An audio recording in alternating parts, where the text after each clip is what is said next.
Cette semaine, dans Carnet de santé, vaincre l'insomnie, un trouble du sommeil assez courant.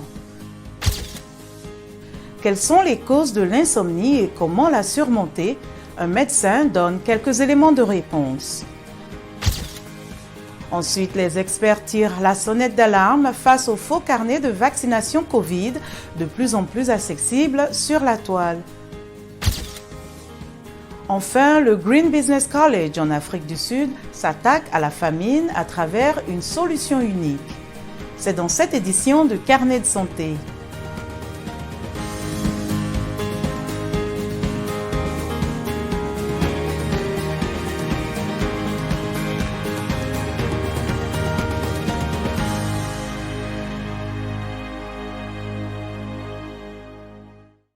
Bonjour à tous, c'est un plaisir d'être en votre compagnie pour une nouvelle édition de Carnet de santé. Je ne parviens pas à dormir. Voilà l'une des plaintes que l'on entend souvent. L'insomnie est un trouble qui touche un adulte sur 4 dans le monde selon l'OMS. L'insomnie correspond à une diminution de la qualité et de la quantité de sommeil.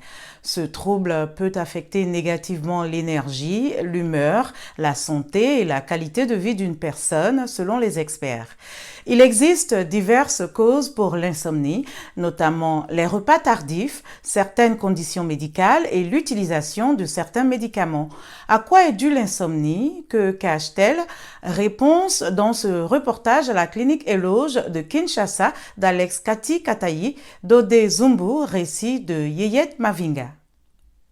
Israël Moubouriki s'est dégourdi les jambes dans l'enceinte de cette clinique privée de Kinshasa. Le jeune homme de 23 ans vient de passer plusieurs jours dans cette clinique pour des soins appropriés. Il souffrait d'insomnie.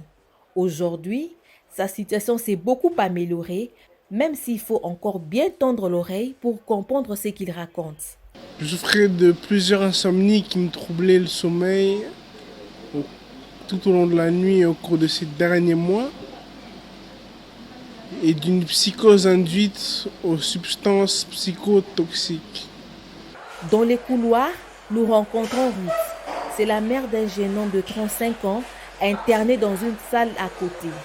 Son fils s'appelle Zéphir. Avec un regard attentionné, le jeune homme est maintenant calme. Il ne parle plus comme avant. Sa mère explique qu'il passait des nuits et des jours entiers sans fermer l'œil. Il ne faisait que parler. Une situation qui a duré plusieurs années. Il avait des troubles mentaux qui lui ont causé de l'insomnie. Il ne faisait que monologuer. Maintenant, depuis que nous sommes arrivés ici, il y a un grand changement. Les cas d'Israël et des Zéphirs ne sont pas isolés. L'insomnie touche beaucoup de personnes dans le monde et en République démocratique du Congo. Il s'agit d'une pathologie qui se caractérise par la difficulté à dormir suffisamment, à s'endormir ou à rester endormi. Est-ce que c'est le stress? Est-ce que c'est l'anxiété? Est-ce que c'est une dépression? Ou alors il y a une autre maladie chronique? L'insomnie se soigne. Il est fortement déconseillé de faire l'automédication pour ce trouble. La consultation d'un médecin spécialiste est vivement recommandée. Dans l'insomnie, parfois, nous procédons effectivement à une prise en charge comportementale. Nous recourons effectivement à la psychothérapie et nous essayons de modifier la qualité de la vie de quelqu'un pour que ça n'impacte pas négativement sur son état psychique, ça ne crée pas le stress, ça ne crée pas l'anxiété. Il est possible de prévenir l'insomnie.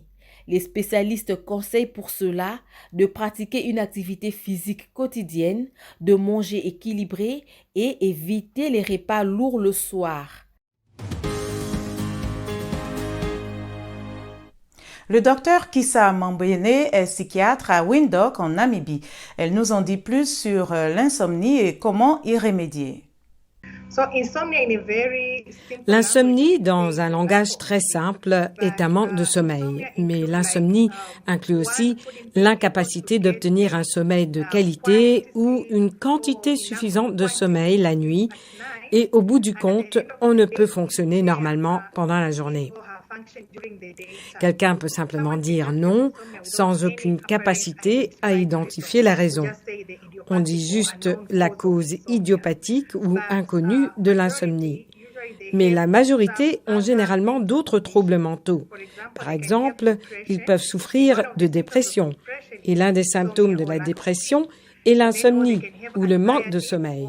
Et ils savent qu'ils peuvent avoir de l'anxiété ou d'autres troubles mentaux, du stress aussi. Certaines études ont montré que les femmes sont plus sujettes à l'insomnie que les hommes. Et cela est lié également aux changements hormonaux. Vous savez que les femmes ont des changements hormonaux tout au long du mois. Les nouvelles mamans, celles qui ont donné naissance à des bébés, sont également à risque et souffrent d'insomnie. Si quelqu'un a des difficultés ou une qualité ou quantité de sommeil insuffisante pendant 3 jours ou plus par semaine, et cela depuis 3 mois ou plus, nous disons qu'il répond aux critères de l'insomnie. Si elle n'est pas traitée, cela aura un impact sur son bien-être mental. Et à cause de cela, une personne peut être sujette à d'autres troubles mentaux comme l'anxiété, la dépression, le diabète et d'autres troubles psychotiques. Si c'est un problème médical ou si quelqu'un est sous l'emprise d'un médicament, si l'un des effets secondaires de ce médicament est l'insomnie, alors vous devez changer de médicament et traiter la maladie sans cet effet secondaire de l'insomnie. Mais la plupart du temps, nous nous concentrons sur ce que nous appelons la psychothérapie, qui est appelée thérapie cognitivo-comportementale pour l'insomnie. Des études ont montré qu'elle est très efficace en matière de traitement. Mais il existe d'autres médicaments qui sont utilisés directement pour traiter l'insomnie et certaines des benzodiazépines comme l'orazépam ou le diazépam. Mais surtout, nous ne préconisons pas vraiment l'utilisation de somnifères car ils ont d'autres effets secondaires et ils présentent un risque de dépendance et d'addiction. Vous devez également avoir une heure précise lorsque vous vous couchez et lorsque vous vous réveillez le matin. En place, votre horloge cérébrale sera régularisée et cela vous aidera maintenant à avoir une qualité et une quantité de sommeil améliorée. Lorsque vous vous réveillez pendant la journée, vous aurez de l'énergie et vous serez productif. Nous préconisons également d'éviter les stimulants, surtout le soir, comme la caféine, la consommation excessive d'alcool. Plus vous en faites, plus vous créez un autre problème de dépendance à d'autres drogues, dont l'alcool. Aussi, nous disons d'éviter de trop manger la nuit, mais aussi de ne pas dormir sans nourriture. Donc, vous devez manger, mais vous devez au moins manger 2 heures avant d'aller au lit et de laisser le corps digérer la nourriture, puis vous allez dormir.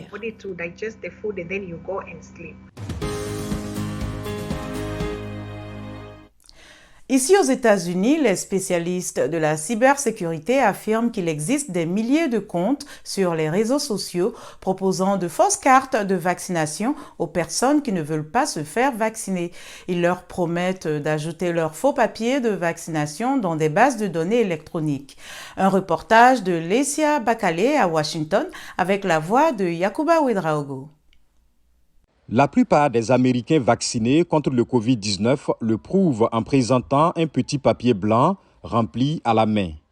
Il contient le nom complet de la personne, sa date de naissance, le type de vaccin qu'il a reçu, le nombre de doses et le numéro du lot.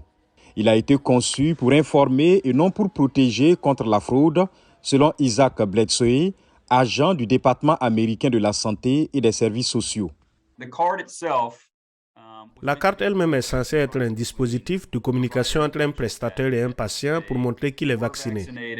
Et même un rappel pour montrer le cas échéant qu'une deuxième dose doit être administrée.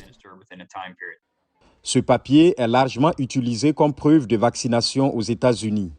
Alors que de plus en plus d'entreprises demandent une preuve de vaccination, les autorités affirment que de plus en plus de fausses cartes sont utilisées.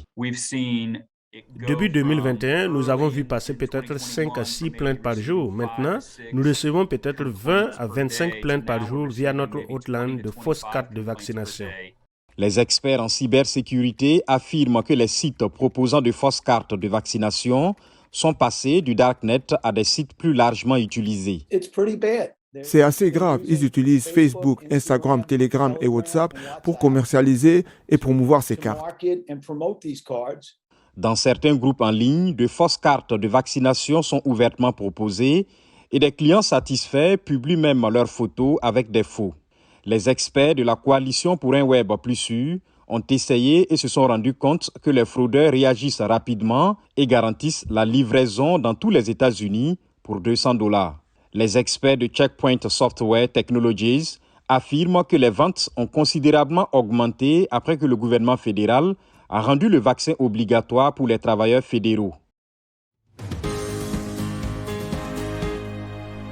Vu l'obligation du vaccin anti-Covid dans certains pays, les observateurs disent que de plus en plus de personnes tentent d'éviter la vaccination en utilisant de faux carnets de vaccination ou passes sanitaires falsifiés. Qu'en pensez-vous? Voici vos réactions. Togyam Nanadoum Anjameda écrit « Les gens évitent la vaccination en utilisant de faux carnets de vaccination ou passes sanitaires car il n'y a pas de consensus sur le sujet.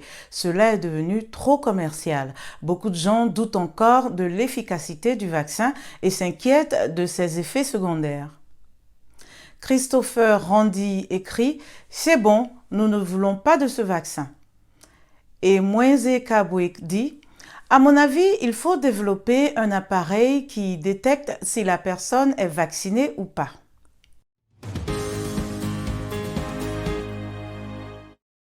Comme de nombreux pays touchés par le Covid-19, l'Afrique du Sud a connu une augmentation de son taux de chômage et de la faim depuis le début de la pandémie.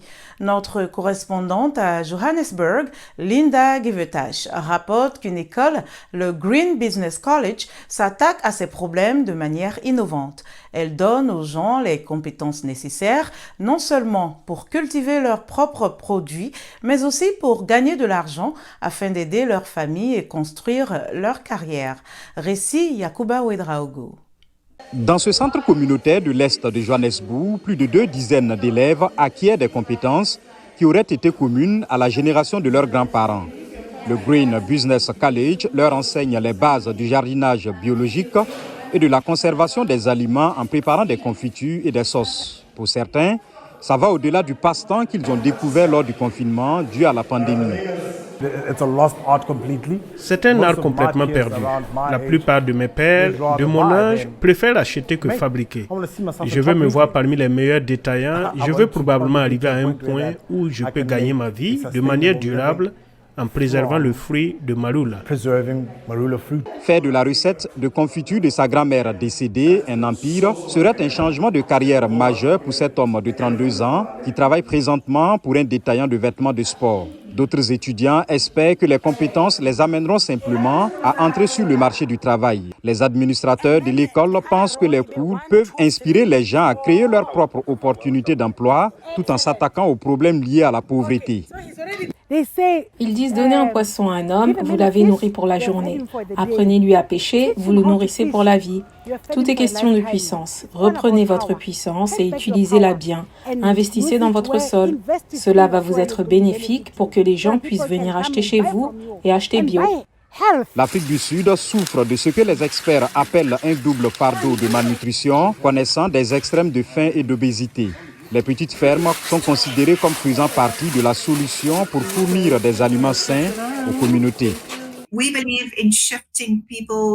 Nous croyons qu'il faut déplacer tout le régime alimentaire des gens pour les amener à consommer plus de produits frais, produire plus de nourriture au sein des communautés.